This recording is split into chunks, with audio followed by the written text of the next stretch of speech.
Hey ho, YouTube! Hey ho! Eroctic here.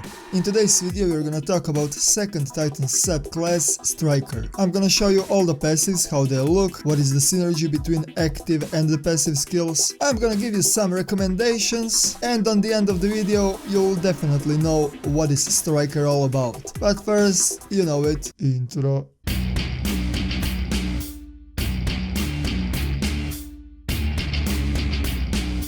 So basically, Striker is the jack of all trades. He is a very well balanced character that can do and ranged and melee and grenade damage, with powerful ult. Speaking about super, let's cover the super first. His super is called Fists of Havoc. On the ultimate activation, he's gonna slam the ground immediately.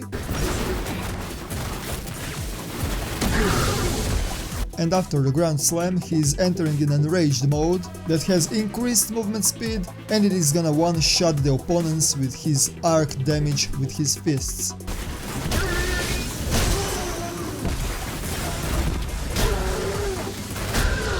And by killing the enemies, it is gonna increase the duration of the super. You can do two things while Fists of Havoc are active. You can punch your enemies to death with your fists, or you can jump in the air and ground slam again. And if you have terminal velocity unlocked, the higher you jump, the more damage you're gonna do.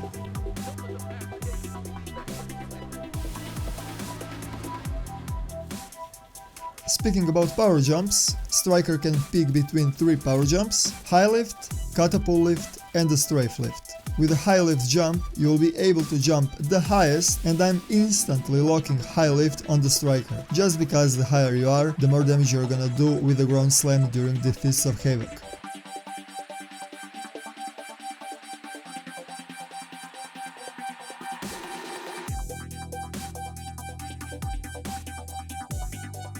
But if you're in more closed areas, where there is not that much space to jump, you can also pick catapult lift.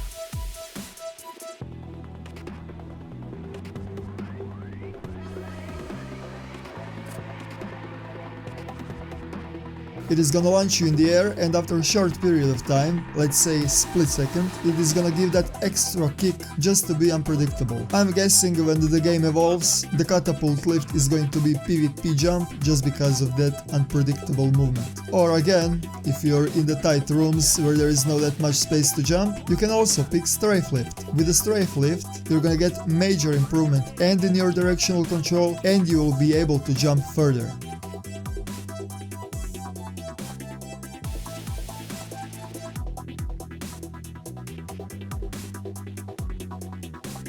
The Striker's defensive abilities are barricades, and you can pick between towering and the rally barricade. With the towering barricade, it is gonna create a huge wall that is impenetrable, which means you also cannot shoot through him. But the good or the bad thing is that barricade actually does not have the collision, so you can move through the barricade whenever you want, or in the other words, you can decide when to shoot through the barricade and when not.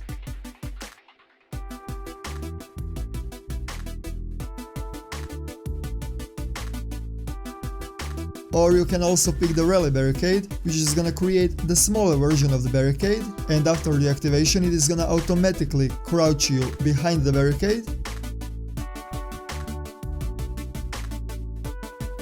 and using your aiming down the sight, it is gonna pick above the barricade, so you will be able to shoot your opponents.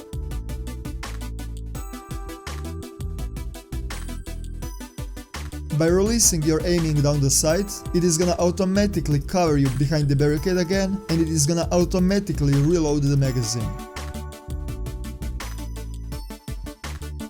The rally barricade is a mandatory for the weapons that have a long reload speed, and I'm also preferring a rally barricade on the Striker just because of his grenades. So let's talk about the grenades next. The Striker can pick between 3 grenades: lightning, pulse and the flashbang grenade. Lightning grenade is the damage over time grenade, and it can stick to any surface. That means you can throw it on the wall and it is gonna create a huge laser that is gonna hurt your enemies if they are standing in it. And it is gonna also damage the enemies that are standing even close to that laser with the lightning sparks.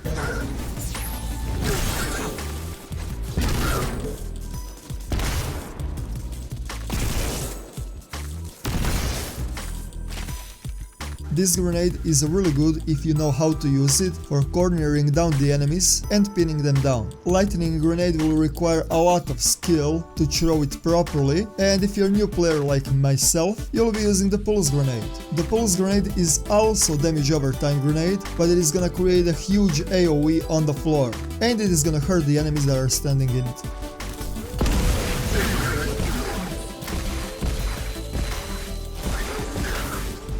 So let's just make it like this. Pulse grenade is easier mode than the lightning grenade. It does not require skill to throw it, you just need to throw it on the proper place, and it is gonna damage your enemies for a good amount of damage. And let's not forget about the flashbang grenade. Throwing the flashbang grenade on your enemies, it is gonna do the damage, but it won't stay on the ground like the pulse grenade, it is gonna create the CC effect, disorienting your enemies. I would say the flashbang grenade will be the best for the PvP, but we are gonna see. The striker also have two passive skills that are complementing grenades. The first one is aftershock. If you manage to kill your enemy with the grenade, it is gonna recharge the cooldown of your grenades. And the second is magnitude. You see, the striker is the only class that can currently have two charges of grenades, which means, yep, tons of damage through the grenades, boys.